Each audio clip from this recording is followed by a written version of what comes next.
Pondé, não sei se todo mundo percebeu, a cena não deixa muito claro, mas o personagem é o marido, né, o pai da família, e ele parece que não fica lá exatamente para proteger a família, né? É o cara de azul, né? Você tem uma família escandinava e eles estão numa estação de esqui na França e vem uma avalanche que no final não se concretiza, não acontece nada, né?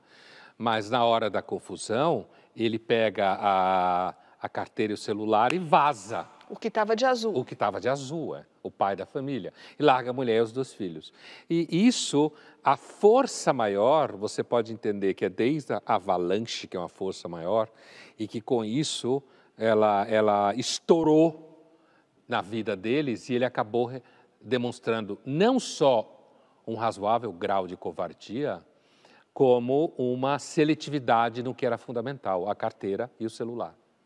Esqueceu da mulher e dos filhos. Mas isso quereria dizer que a coragem, que é um atributo que se associa ao masculino, tradicionalmente associado ao masculino, isso quer dizer que a coragem está em baixa junto com outros atributos associados ao masculino? Eu acho que primeiro você pode entender que os homens, a gente pode falar, os homens estão mais frouxos, ou os homens estão tomando atitudes que olha, na dúvida eu quero o celular e minha carteira e dane-se a família, eles seriam emancipados da obrigação de cuidar das famílias, eles teriam feito a própria crítica patriarcal de si mesmos, porque você pode ouvir facilmente muita feminista dizendo que o feminismo, ele inclusive ele serve para libertar o homem de si mesmo, libertar o homem do próprio patriarcado. Só que na hora que esse cara vaza, você fica, quando eu disse que a cena pode representar que ele é livre,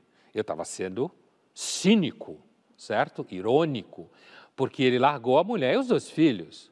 Então, só que eu poderia dizer que a expectativa da mulher dele em relação a ele, que ao longo do filme vai entrando em crise o casamento, por causa dessa cena, a expectativa que ela tem de como ele devia agir, decorre da imagem que ela tem de como o homem deve reagir, certo? E ela, por sua vez, agiu como uma mulher, não abandonou os filhos. Ela, como a mãe, uma boa mãe que ela segurou os filhos. E, no final das contas, o problema é que não aconteceu nada, porque se de repente ele tivesse morrido, talvez ficasse só no pacote da memória.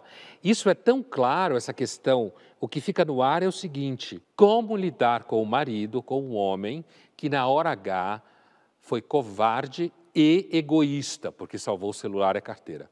Isso ele não esqueceu de salvar, certo? Como lidar com isso? Como colocar isso dentro do casamento? Como colocar isso em relação aos filhos?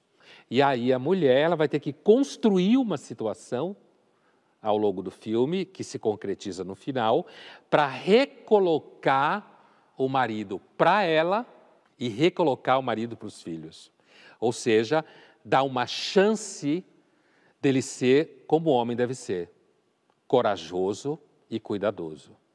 Ou seja, é um desejo feminino que o homem seja corajoso e cuidadoso. Quem disser o contrário é mentiroso.